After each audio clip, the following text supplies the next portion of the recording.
இன்றைக்கி நம்ம ஒரு நெய்வேத்தியம் ரெசிபி தான் பார்க்க போகிறோங்க. பஞ்சாமிர்தம் செய்கிறதுக்கு தேவையான பொருட்கள் என்னென்னு சொல்கிறேன். வாழைப்பழம் 4 பழம் எடுத்து வச்சுருக்கிறேங்க. டேட்ஸ் 6லேருந்து 7 டேட்ஸ் எடுத்துருக்கிறேன். கல்கண்டோ ஏலக்காவும் எடுத்துருக்கிறேங்க. அடுத்து தேன் 2 ஸ்பூன், நெய் 2 ஸ்பூன், நாட்டு சக்கரை உங்கள் ஸ்வீட்டுக்கு ஏற்ப நீங்கள் பார்த்து சேர்த்துக்கோங்க.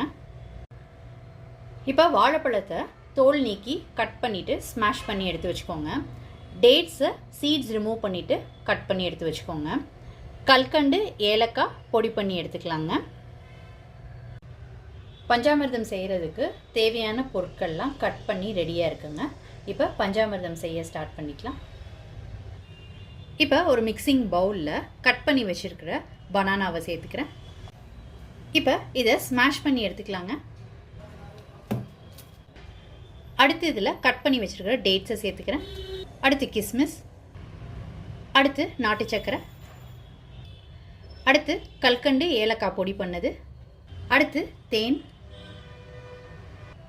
அடுத்து நெய். இப்போ இது எல்லாத்தையும் ஒன்று சேர்த்து மிக்ஸ் பண்ணிக்கலாம். வாழைப்பழத்தை நல்லா மசிச்சு விட்டுக்கோங்க. அப்போ தான் நல்லா ஒன்று சேர்ந்த மாதிரி இருக்கும் பஞ்சாமிர்தம். இதில் ஆப்பிள் சேர்த்துக்கலாம், மாதுளம்பழம்லாம் சேர்த்துக்கலாங்க. எல்லாம் ஒன்று சேர்த்து நல்லா மிக்ஸ் பண்ணியாச்சுங்க. இப்போ பஞ்சாமிர்தம் ரெடி ஆயிடுச்சு. இதை சுவாமிக்கு நெய்வேத்தியமாக வைக்கலாங்க. நீங்களும் இந்த சிம்பிளான பஞ்சாமிர்தம் ரெசிபியை ட்ரை பண்ணி பாருங்கள். ட்ரை பண்ணிவிட்டு உங்களோட கமெண்ட்ஸை சொல்லுங்கள். உங்களுக்கு இந்த ரெசிபி பிடிச்சிருந்துச்சுன்னா லைக் அண்ட் ஷேர் பண்ணுங்கள். உங்கள் ஃபேமிலி அண்ட் ஃப்ரெண்ட்ஸ்க்கு tasty dish by Sethu Palaniappan சேனலை சப்ஸ்கிரைப் பண்ணுங்கள். நோட்டிஃபிகேஷன் பெல்லை கிளிக் பண்ணுங்கள் for more videos. Thanks for வாட்சிங்.